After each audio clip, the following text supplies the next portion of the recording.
नमस्कार, Om Shanti. Fit and fine में सबका स्वागत है। दोस्तों, इस कार्यक्रम के हर एक एपिसोड में हम शरीर में होने वाली बीमारियों को लेके और उसका समाधान को लेके बातचीत करते हैं। लेकिन रोजमर्रा के जीवन में हम न जाने कितने बार दो शब्दों का प्रयोग करते हैं, एक मैं और दूसरा मेरा। जैसे कि मेरा शरीर, मेरा मन, मुझे ये हुआ है, मुझे वो हुआ है, मैं इस बीमारी से पीड़ित हूँ। लेकिन कभी हमने ये सोचा है कि मैं और मेरा कहने वाला कौन है, या मेरे शरीर में इतनी सारी बीमारियां हैं, इस बातों को, इन सारी समस्याओं को लेके डिस्कस यानी चर्चा कौन करता है? आज हम उस शक्ति के बारे में बात करेंगे, यानी शरीर में रहने वाली आत्मा को लेके बातचीत करेंगे। और आत्मा की शरीर में क्या भूमिका है, कैसे वो मैकेनिज्म को चलाती है, इस बारे में आज हम चर्चा करेंगे। और इस विषय में बातचीत करने के लिए डॉक्टर सतीश गुप्ता जी हमारे साथ हाजिर हैं स्टूडियो में। चलिए उनका स्वागत करते हैं। नमस्कार डॉक्टर साहब। नमस्कार डॉक्टर साहब, आज हम एक बहुत ही अहम मुद्दे को लेकर बात करेंगे, क्योंकि हर एक एपिसोड में हम तो बॉडी या बॉडी रिलेटेड इश्यूज को लेके बात करते हैं, उसका समाधान भी ढूंढते हैं, बहुत अच्छे से आप हमें समझाते भी हैं। लेकिन आज जो हम बात करेंगे, क्योंकि एज अ डॉक्टर आप कई सारे ऐसे पेशेंट्स को ट्रीट करते हैं, कई सारे ऐसे पेशेंट्स भी आपको मिलते होंगे जो कि बहुत ही ऐसी हालत में आपके सामने आते होंगे जिनका जीने की संभावना भी बहुत कम होता है। तो ऐसे पेशेंट्स थोड़ी देर पहले आपके पास आए और थोड़ी देर में हो सकता है, क्योंकि श्वासों का तो कोई भरोसा नहीं होता, तो कुछ देर बाद उनकी डेथ हो गई, यानी कि वो जो अभी तक जिंदा इंसान कहला रहा था वो अभी मुर्दा कहला रहा है, यानी डेड बॉडी बन जाती है। तो इसके पीछे राज क्या है डॉक्टर साहब? क्योंकि जो आत्मा के बारे में जब भी आपने कहा है, आत्मा कैसे काम करती है इतना हमको डिटेल्स में मालूम तो नहीं है, लेकिन आत्मा ऐसी चीज है जिसको हम देख भी नहीं सकते हैं। तो शरीर को कैसे चलाती है और वो इतना अहम क्यों है हमारे शरीर के लिए? एक्चुअली जो आप पूछ रहे हैं बहुत ही गहरा और बहुत ही इम्पोर्टेंट सवाल है जी। क्योंकि इसके बारे में आज की मेडिकल साइंस भी सब कुछ नहीं जानती है। बिल्कुल। जबकि हम ये इस बात सभी मानते हैं कि अचानक अगर कोई सीरियस पेशेंट हॉस्पिटल में आता है, जैसे आप कह रहे हैं जी, मतलब एक्सीडेंट हो गया, किसी यंग बच्चे का एक्सीडेंट हुआ, 25 साल का लड़का है, एक्सीडेंट हो गया और उसको सीरियस हालत में लाए, उसको डैमेज हुआ, जो भी ब्लड निकल गया, हड्डी टूट गई है, जो भी हुआ, डॉक्टर्स को बचाने की कोशिश करते हैं, रिवाइव करने की कोशिश करते हैं, गैस्पिंग कंडीशन में है और डॉक्टर बचाने सब कुछ करने के बाद बचा नहीं पाते हैं। तो पेशेंट के रिलेटिव्स तो बाहर खड़े होते हैं, they are waiting for the doctor to come out and inform के कैसे है तबीयत उसकी। तो अभी तो कहा था 1 घंटे पहले जब पेशेंट आया तो कहा सीरियस पेशेंट आया है, और जब डॉक्टर बाहर आता है तो बताता है पेशेंट के रिलेटिव्स को कि I am sorry, we tried our best, he has gone। अगर मेल है तो कहते हैं he has gone, अगर बोला she has gone, फीमेल है तो and take your body, take the body, ऐसे बोलेगा ना जी जी। एक घंटे पहले पेशेंट आया, आप कह रहे हैं बॉडी लेके जाओ जी। 1 घंटे पहले वो पेशेंट था, अभी भी वही है, उसका वजन भी उतना ही है जब पहले था, अभी भी उतना ही है। अब बॉडी कहते हैं बॉडी लेके जाओ। सब कुछ करने के बाद अब उसकी बॉडी में जो जितने भी ऑर्गन्स हैं सारे फंक्शनलेस हैं, सारे बेकार हो गए, कोई काम नहीं कर रहा है। किंतु अब बॉडी, जो बॉडी डेड बॉडी है, अब किंतु उस व्यक्ति की जो मरने से पहले इच्छा, आजकल तो पता है ना आपको, और कॉलेजेस में भी क्या करते हैं, ऑर्गन डोनेशन फॉर्म भरवाते हैं। हाँ। कॉलेज में ऑप्शनल होता है, स्टूडेंट्स को ऑफर किया जाता है कि जो भी अपने मरने के बाद अपना ऑर्गन का डोनेशन करना चाहता है वो फॉर्म भर दे।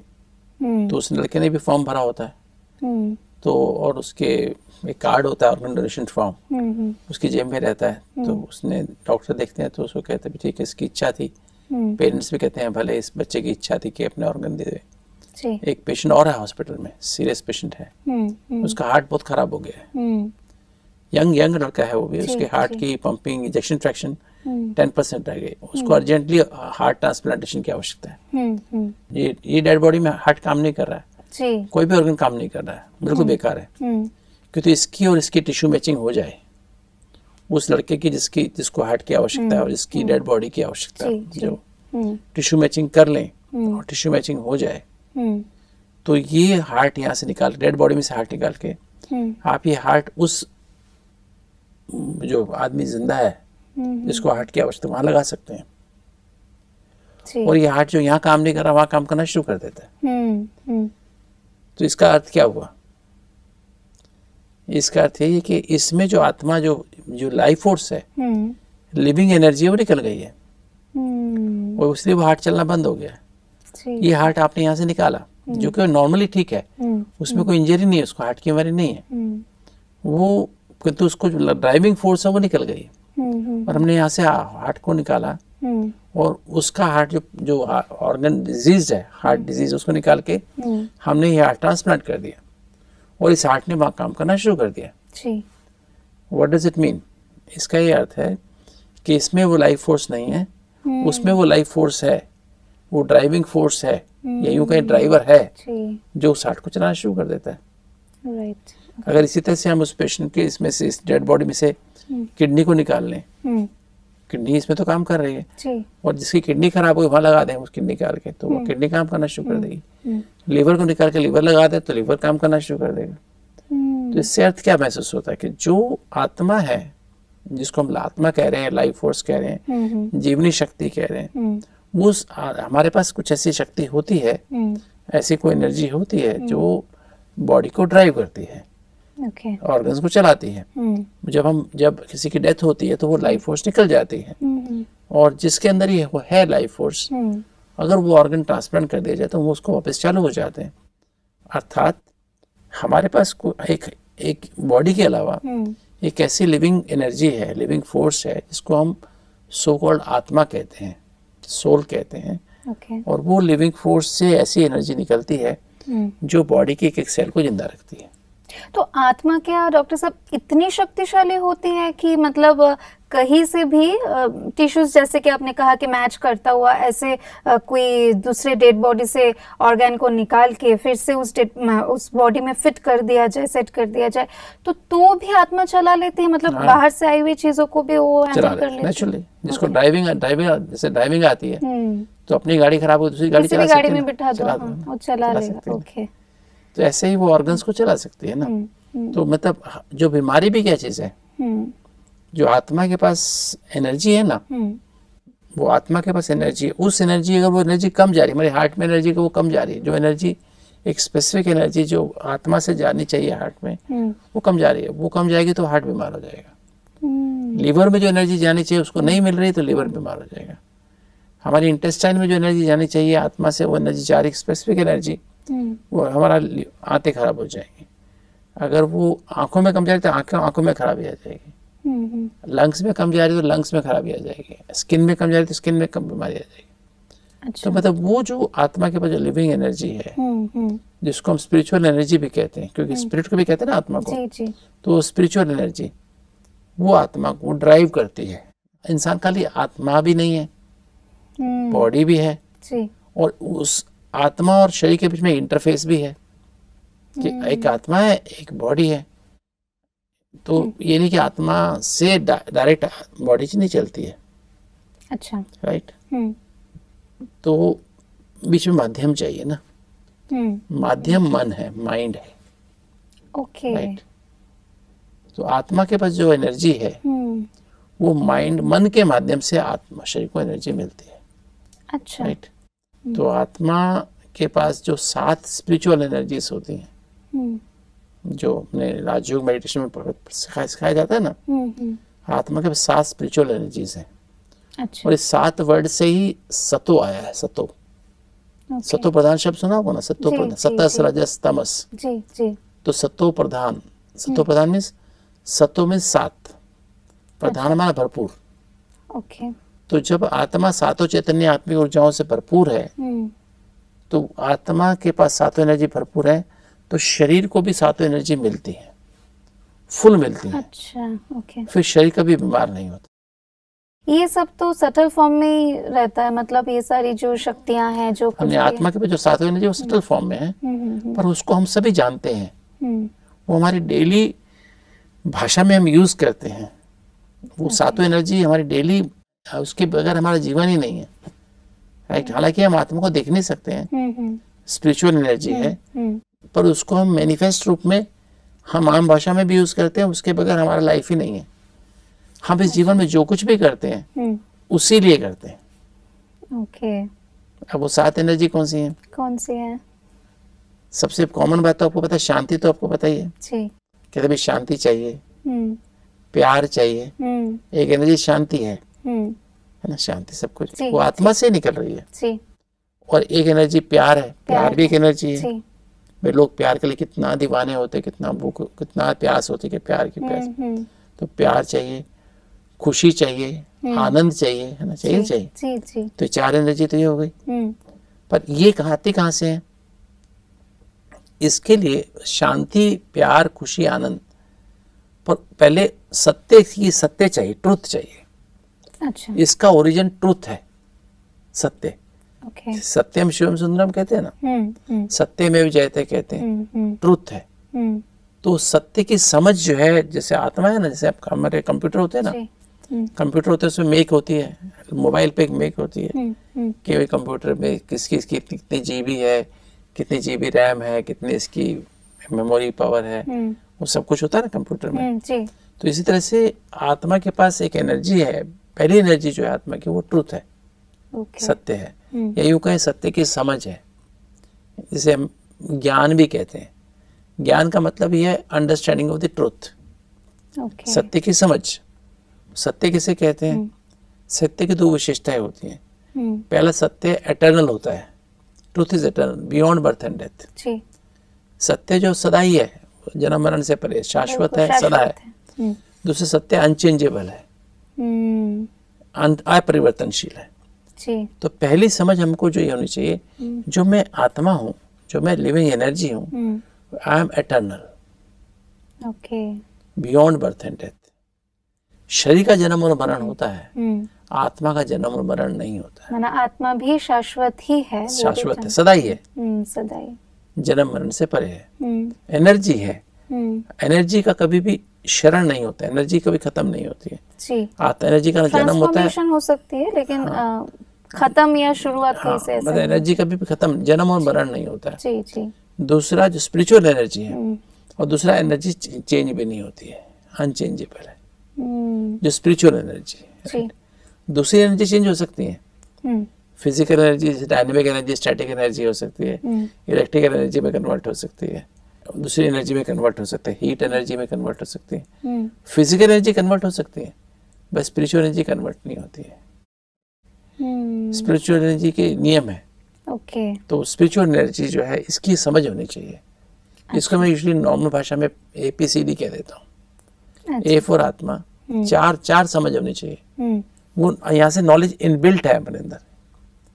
नॉलेज मतलब हम जो समझते हैं, पढ़ाई लिखाई से मिलती है, वो नहीं, सत्य की समझ। ये 4 इनबिल्ट एनर्जी, 4 सत्य में 4 बातें आती हैं। एक तो हर आत्मा में, ये हमारे अंदर ट्रुथ में 4 एस्पेक्ट हो गए। ट्रुथ के, यू कैन से ट्रुथ के 4 एस्पेक्ट है। पहले that I am a being, I am a soul, right. Second जो एस्पेक्ट है वो APCD, A for atma, P for paramatma. हमारे अंदर इनबिल्ट ये डाटा है, ये अंडरस्टैंडिंग है कि मैं आत्मा परमात्मा की संतान हूँ। इसलिए हर इंसान, चाहे हिंदू हो, चाहे मुसलमान हो, क्रिश्चियन हो, या सिख हो, ईसाई, जो भी हो, एवरीवन बिलीव्स इन गॉड। किसी भी नाम से परमात्मा को जरूर मानता है। जी, लेकिन कई लोग नास्तिक भी होते हैं। नास्तिक होते हैं, but they do not know, but still they चाहे वो नेचर को गॉड मानते हैं, जी, पर जी, परमात्मा को मानते ही हैं। गॉड तो मानते हैं जी। कोई लोग फायर को गॉड मानते हैं, कोई नेचर को गॉड मानते हैं, को मानते हैं, कोई ब्रह्म को गॉड मानता है, कोई किसी देवता को गॉड मानता है, कोई निराकार को गॉड मानता है, कोई लाइट को गॉड मानता है। बट गॉड तो शब्द इसकी लाइफ में है ना। US में भी कहते हैं, डॉलर पे लिखा रहता है, आई ट्रस्ट इन गॉड, है ना, I trust in God, right. तो मतलब गॉड तो एक शब्द, जैसे परमात्मा जो शब्द है, एक आत्मा, एक परमात्मा, हाईएस्ट एनर्जी। तो एक आत्मा और परमात्मा, इन दोनों के बीच में संबंध है। C फॉर कनेक्शन, राइट, जिसके बीच में कनेक्शन है, आत्मा और परमात्मा कनेक्शन है। जो आत्मा जैसे अगर मोबाइल है, तो पावर हाउस परमात्मा है। मतलब वो चार्ज होने के चार्ज, क्योंकि बिना mobile can not work without battery जी, राइट।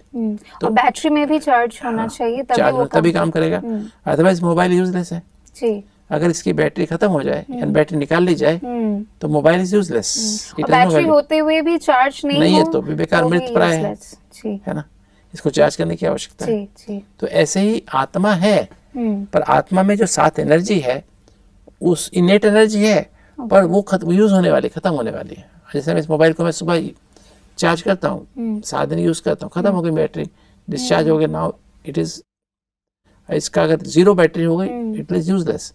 इसमें ना तो व्हाट्सएप काम करेगा, ना मैं फोन कर सकता हूँ, ना मैं ईमेल यूज कर सकता हूँ, कुछ भी नहीं काम करेगा, पूरा कनेक्शन खत्म हो जाएगा। चार्ज करने में काम करना शुरू करेगा। तो आत्मा के पास जो एनर्जी है वो परमात्मा खत्म हो जाती है, तो परमात्मा से आती है। इसलिए इस एनर्जी के लिए परमात्मा को याद करते हैं। Everyone remembers God because of battery to get recharge, right. तो आत्मा परमात्मा कनेक्शन कि उसका संबंध परमात्मा से है।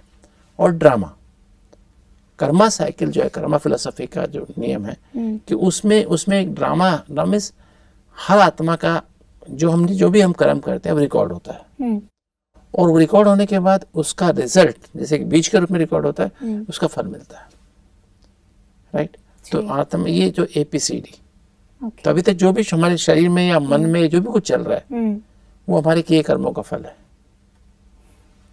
और अभी जो हम कर रहे हैं उसका फल भविष्य में मिलेगा।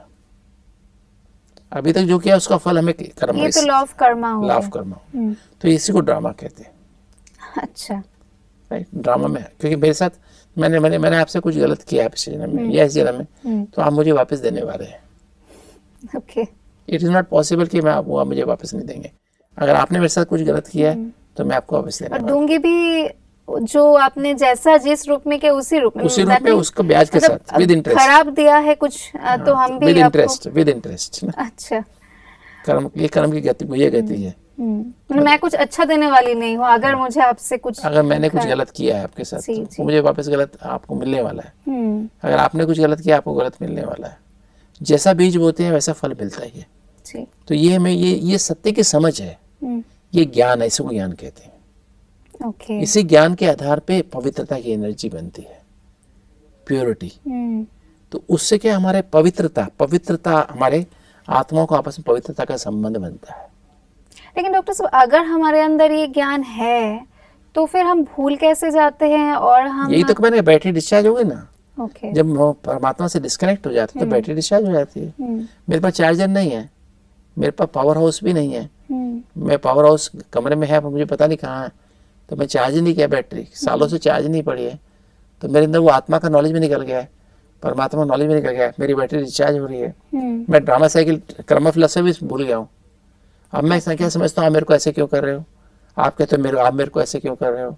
आप मेरे साथ बुरा क्यों कर रहे हो? मैं कहता हूँ हम झगड़ रहे हैं आपस में, because I don't understand the law of Karma, है ना। जबकि मेरे किए कर्मों का फल मुझे मिल रहा है, आपके किए कर्मों का आपको मिल रहा है। आप समझ रहे मैं आपके साथ गलत कर रहा हूँ, मैं समझ रहा हूँ आप मेरे साथ गलत कर रहे हो। तो ये आत्मा की बैटरी जो है ये डिस्चार्ज कितने समय में होती है? ये 5000 साल लगते हैं डिस्चार्ज होने में। अच्छा, वही ड्रामा में सारा ये सत्य की समझ जो मिलती है ना, हमें समझ, ये ज्ञान है। This is called as understanding. ये हर आत्मा में नॉलेज होनी चाहिए, जो इसके कारण से आज इंसान कंफ्यूज है। इसलिए आज डॉक्टर्स के होते हुए सब लोग बीमार हैं, आपस में झगड़ रहे हैं। हमारे पास सब कुछ है, हमारे कार है, मोबाइल है, पैसा है, सब कुछ है, अच्छा घर है, पर झगड़ रहे हैं। कलेश है घर में, हर जगह दुख है, परेशानियां हैं। कारण ये है। तो सत्य की समझ की एनर्जी, दूसरी पवित्रता, प्योरिटी। क्या प्योरिटी? जब समझ आ गई मुझे, ज्ञान आ गया तो प्योरिटी आ गई ना। अब मैं समझता हूँ मेरे अपने कर्मों का फल मुझे मिल रहा है। I should identify you as a being, आप मुझे आइडेंटिफाई करो बीइंग। हम दोनों एक बाप के संतान हैं, तो as being you are bear brothers, right, as souls you are brothers. तो आपस में प्यार होगा कि फिर लड़ाई होगी? प्यार ही होगा। और कुछ भी गलत हुआ है, गलत पहले हुआ है, उसके लिए मैं आपको रिस्पॉन्सिबल नहीं समझूंगा, आप मुझे रिस्पॉन्सिबल नहीं समझेंगे, राइट। तो इसे प्योरिटी कहते हैं। This is purity, right. और इस प्योरिटी से पीस आ जाती है, शांति। मीन्स अभी तक क्या आता था, जब भी हम आपस में एक दूसरे से बात करते थे, वो जो पीछे जो पास्ट भी था ना, उसी के विचार चलते थे। उसी को देख के दूसरे को बात करते थे। अभी हम क्या करते हैं, फुल स्टॉप लगा देते हैं, नहीं जो हुआ अच्छा हुआ। हम वर्तमान में अपने सत्य में टिक करके परम सत्य परमात्मा से कंबाइन होकर एक दूसरे से व्यवहार करते हैं, तो मेरे 90% थॉट्स कट जाते हैं। अच्छा। तो थॉट स्पीड स्लो हो जाती है। ओके। पॉजिटिव अप्रोच आ जाती है लाइफ में। इसको बोलते हैं शांति। ओके। तो ये तो एनर्जी का ओरिजिन पहले शुरुआत ज्ञान से है, सत्य से, ट्रुथ से। सातों चैतन्य आत्मिक ऊर्जाओं का जो एनर्जी है उसका ओरिजिन कहाँ से आता है? ट्रुथ से आता है। ट्रुथ से प्योरिटी आती है, प्योरिटी से पीस आती है, और पीस से लव आता है। अच्छा। Love means accepting people and situations as they are, without any condition. Love means accepting people and situations as they are, without any conditions, or you can say unconditional acceptance of situations and people. बिना कोई शर्त के जो जैसा है उसको ऐसे ही accept कर लेना, ये लव है। ओके। और जब ऐसा प्यार पैदा होता है उससे खुशी पैदा होती है। अच्छा। अतीन्द्रिय सुख पैदा होता है, सुपर सेंसर जॉय। लेकिन डॉक्टर साहब यहाँ पे मैं आपको रोकना चाहूंगी, क्योंकि जो बातें आप कह रहे हैं, जैसे कि ये जो क्वालिटीज, इननेट क्वालिटीज है, जो गुण है वो हमारे अंदर ही, आत्मा के अंदर ही है, तो जायज़ है कि वो सारी गुण मतलब दिखना भी चाहिए। लेकिन आज पूरी दुनिया में लोग भटक रहे हैं शांति की खोज में, प्यार की खोज में, सब एक दूसरे से मांगते रहते हैं। तो इसका रीज़न क्या है वो हम जानेंगे हमारे अगले एपिसोड में। आज समय समाप्त, इसलिए कार्यक्रम यहीं पे स्थगित करना पड़ रहा है। आपको बहुत बहुत शुक्रिया। Thank you.